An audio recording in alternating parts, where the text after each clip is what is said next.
Daniel Laitman is my only son, one of 4 children. And growing up, he was always different. He was slower to walk. He wasn't as social.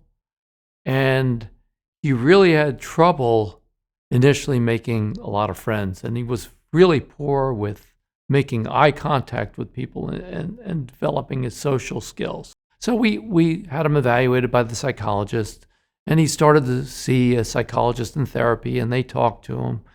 Unbeknownst to us, though, he was starting to hear voices at that point. And he hid it well. Never told his psychiatrist, never told us, had a great academic year, and went away to summer camp. The voices diminished somewhat, but he remained very paranoid, admitted to us that he was hearing voices constantly that were telling him that, he can't eat this. He was afraid his mother was poisoning his food. He couldn't look in the mirror, otherwise he'd lose his soul. One of the things, even back then, he was very concerned about, even worse than losing his soul, was that he was afraid he was going to lose his comedy, because Daniel was, even then, thinking about being a stand-up comic. I've seen mental illness really rip families apart. I've seen parents get divorced. I've seen where one parent said, I don't believe in mental illness. This is nonsense. Shape up or ship out. And usually that's the dad, unfortunately. And the mom says, this is mental illness. We have to recognize it. Our family was the opposite. So my wife and I would stay up nights. We would search the literature.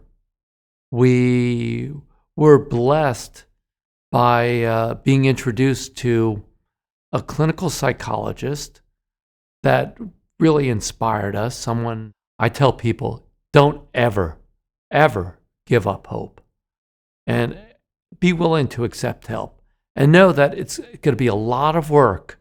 But if you're really willing to do the work, your child really has tremendous potential. Just because they have schizophrenia doesn't mean that they can't be someone who will contribute to society, who can make the world a better place.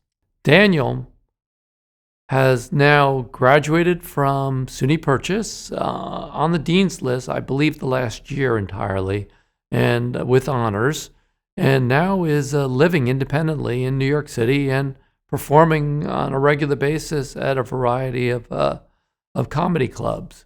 Does he still hear voices every day? Not every day, but most days he'll hear some voices, but he doesn't let it interfere with him.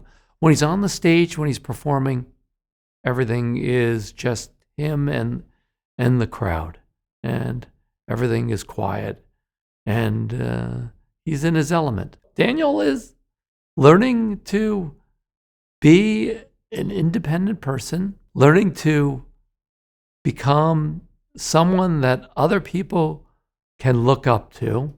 And I think what actually gives him the most satisfaction, besides getting on the stage and getting a laugh, is that he's actually started to mentor other people. And they look up to him. And I just sit there and I look at that. And there's a Jewish word called kvel. Kvel? And it just means to be incredibly proud of him. And that's where we are right now with Daniel.